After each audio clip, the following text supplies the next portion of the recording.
What's up, everybody? Happy Tuesday. Hope all you're having a great day so far today. Getting into this episode of GH. Listen, if I was Ava, I would have never shown up to the damn hospital. I never would have because I'm like, why show up to the hospital just to be scolded like a child, and blamed for something that you had nothing to do. She had nothing to do with this. You know what I mean? Um, so for Carly to sit there and blame her, like Carly was lashing out at everybody. Like Carly looked like she needed to be in Ferncliff herself. Like she was blaming Nina, she's blaming Ava, she's blaming Sunny, like yelling at them. It's like, go sit down somewhere. Lashing out at them until she finally took some blame for this for herself. Because honestly, let's be real, the blame goes to her and it goes to Drew. They're responsible for all of this. Like people want to blame Nina for snitching or whatever. I'm like, it's not a crime to report a crime. So the fact that she's getting blamed for this is ridiculous. But even though Carly don't know that she did it, but still, um, her and Drew need to take responsibility for this because at the end of the day, nobody forced Drew to look into this. Nobody forced him to ask questions about who Austin was meeting with or nothing like that. Nobody forced Drew to do that. He got himself in the middle of that by taking upon himself, like, okay, I'll do it. And nobody told Carly to commit insider trading. She did that. You know what I'm saying? So all this blaming is stupid at the end of the day. So I'm glad Sunny actually set her straight and let her know, like, listen, I know for a fact Ava didn't do this. You know what I'm saying? Like, it was kind of funny to me though, how Ava was dropping subtle hints, like subtle bombs, like, I ain't the one that called the SEC. I ain't the one that this. I said, Ava, you and Nina supposed to be friends. Why are you dropping little innuendos? Because Nina's sitting over there scared as shit, worried about Ava opening up her mouth. I'm like, I would be too, but I don't think Ava gonna say nothing. But it's like she dropping too many innuendos for me. Um, like she gonna say something, and I'm like, that's not what we gonna do. We not gonna sit here and snitch now. Um, but anyway, moving on from that. Um, it's kind of crazy to me how Curtis getting shot is making Anna and Sunny reflect on their life choices. Why is that the incident to make them reflect on their life choices? Like everything that they've been through, all the deaths that they've seen, all the family members getting hurt, shouldn't that have been their reflective moments? Like when Michael got shot, when Morgan died, Sonny's kids getting kidnapped and stuff like that. Shouldn't those moments have made him sit back and reflect, like, oh, maybe I did choose the wrong life. Maybe I did. Why Curtis getting shot making you sit down and reflect? I'm just saying, like, I like Curtis to an extent, but it's Curtis. It's like he ain't no family member of yours. Um, I mean, shit, your family member, Sonny's family members have been through way worse, and it's like that should have made your ass sit down and think, like, oh, did I choose the right life? Even if you reflect on your life choices, it's too late to get out of it now. You know what I'm saying? You can't walk away now. You've been in it too long. You know what I'm saying? Like you walk away now, you putting everybody a target. Everybody's gonna be in danger. So there's no point. Um, and what baffled me too is him and Anna sitting there talking about, oh, things are different now, and Sonny talking about stuff was different. Nobody would have tried him 5 years ago. It's like somebody defying his orders now. Sonny, 5 years ago, people were still defying you. People were still coming after you. So what's the difference now? It ain't no difference than 5 years ago. It ain't no difference than 15 years ago. An enemy is an enemy. People gonna try you all the time. That's the business that you're in. When people try you, you have to get them back. You know what I'm saying? It's what it is. Um, so moving on from that, do Jake, I mean not Jake, do Sam and the Quartermains know that Drew is even in the hospital? Because they over here doing their own thing and stuff like that. Nobody from that camp has even come to the hospital to check on Drew. So I'm guessing Sam don't know.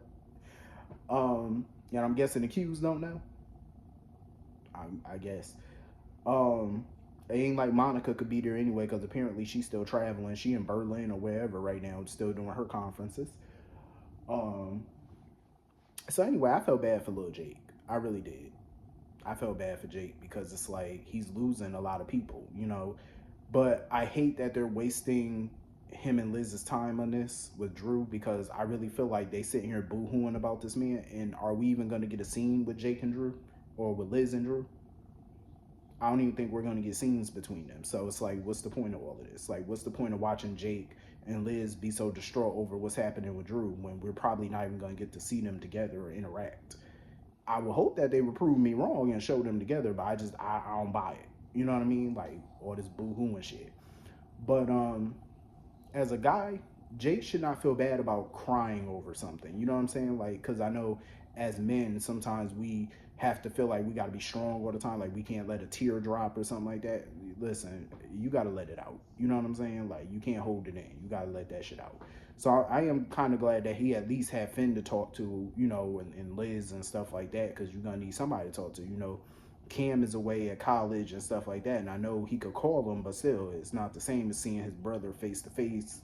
You know, these is one of those times where I know he need his big brother around. Um, Hopefully one day soon we get to see Cam back up in here again. Um, so I'm not surprised that Drew made it. So of course Drew is gonna be okay. Surgery was a success. I'm not shocked. I already knew his ass wasn't gonna die. But it's kind of crazy though how Carly just blamed everybody and talking about, oh, Drew wouldn't have been that stupid or sloppy. Everything Drew did was sloppy and stupid. Like, he was having public conversations with guards and Cyrus overheard. So all of this was really on Drew.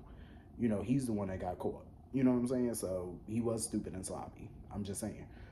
Um, so moving on from that,